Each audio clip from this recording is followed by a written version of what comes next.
We just got breaking news crossing the wire courtesy of the New York Times. This is a brand new report. It's about 6:53 p.m. on the East Coast, and the Times is reporting the Manhattan DA is nearing the end of its investigation and that it may charge Trump CFO Alan Weisselberg by, quote, this summer. We just got this across the wire. You see the headline there. Trump executive could face charges as soon as this summer. And I want to tell you what this means. We began the broadcast tonight reporting on some of the financial crimes prosecutors that DA Cy Vance has tapped. This is exactly the kind of thing they do. They're digging in deeper. They're going hard. This report from the Times, crossing the wire on a story we've been covering for you, discusses potential charges in specific. It quotes sources familiar with what is a secretive grand jury process. It refers to witnesses that we've reported on, like Michael Cohen and Jennifer Weisselberg.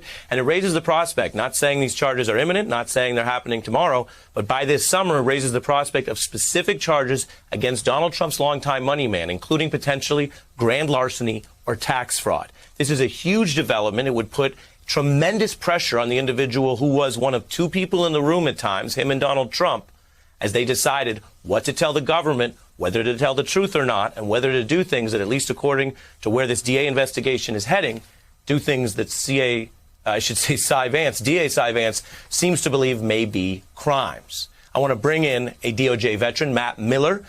Matt, eagle-eyed viewers will recognize you from moments ago when we talked about some of the prosecutors working this very case. When you see the New York Times go up with a headline like this, that they're looking at indicting Trump's CFO by summer, what does it tell you? It tells me a few things. Number one, that Alan Weisselberg is not yet cooperating with the district attorney's office, and so they are trying to put more pressure on him.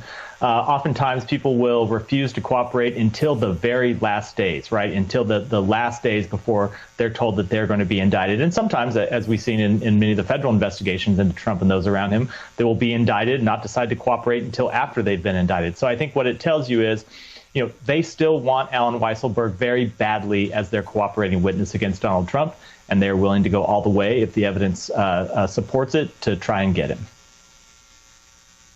And Matt, you say that. I want to read from the article. Again, I'm telling viewers this just crossed the wire from the New York Times. It would be the first indictment in this Trump or criminal probe, but also it would be the closest one to Donald Trump you can get without doing him or his family. To Matt's point, it says under the article, quote, Weisselberg appears to have rebuffed Vance's office and continues to work with the Trump organization, the sign of a lack of cooperation.